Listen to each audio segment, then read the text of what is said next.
Back. Now in 2020, that is in 2010, Kenya adopted one of the world's most progressive constitutions, a people-driven charter born out of decades of struggle and dialogue. It was envisioned as a bold break from authoritarian rule, inequality and exclusion. 15 years later, the Katiba stands as both a global case study in participatory constitution making and a cautionary tale about the unfinished work of turning ideals into lived realities.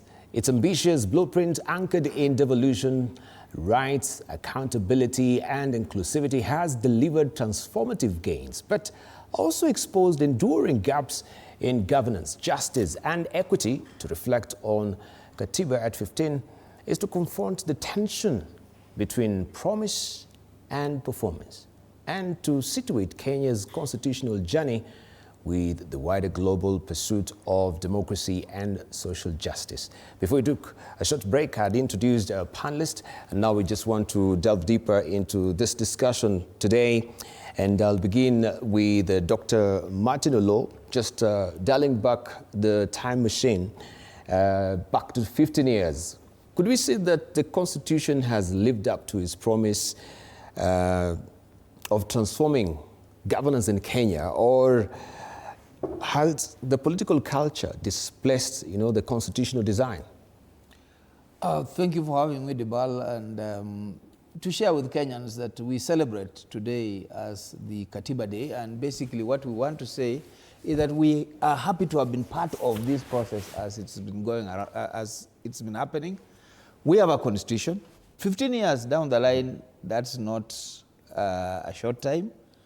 But the idea of a constitution has been long in coming. We're talking about right from independence times. We have had the idea of the constitution, but we also had the idea of trying to find a homegrown constitution. Remember, we started with the Lancaster constitution, then we kept on changing it, amending it until we didn't know how it looked like, what the original looked like.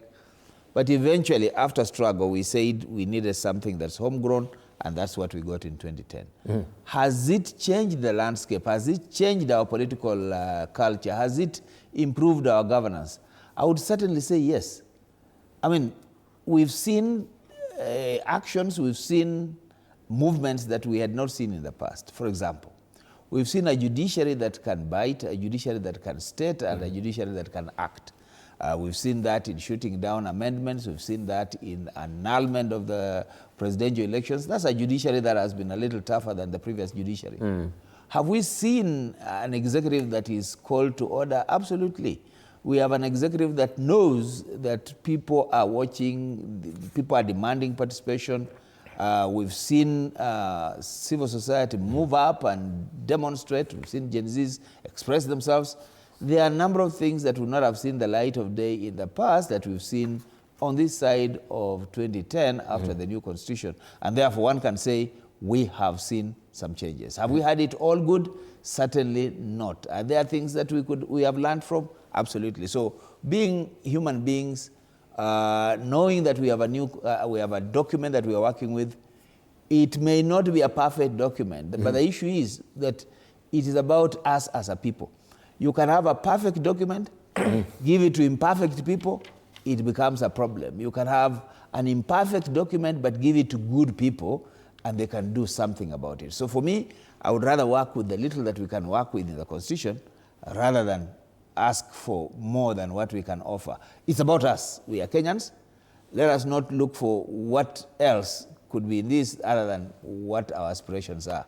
Are we living to it? I think those are the questions that we need to ask ourselves. Fantastic. And of course, I was highlighting some of the successes and the challenges here. Katiba at 15, the hits here. We have devolution, which is one of the key cog of our current constitution. Power and resources were brought closer to the citizens. Counties began delivering services and infrastructure that were long lagging. We have Mandera, we have Wajir, for example, finally saw tarmac roads after a decade. We have Bill of Rights, and that also, well, we'll put it into focus today, looking at what has been happening in the current epic of time with the abductions and, the disappearances, enforced disappearances as well, judicial independence. We've just heard the president talking about jury pesa that is happening. Corruption is so raft also and rife within the judiciary. So the question that we wanted to ask, and I'll pose this to you, Dr. Chapkwony, devolution, one of the boldest innovation of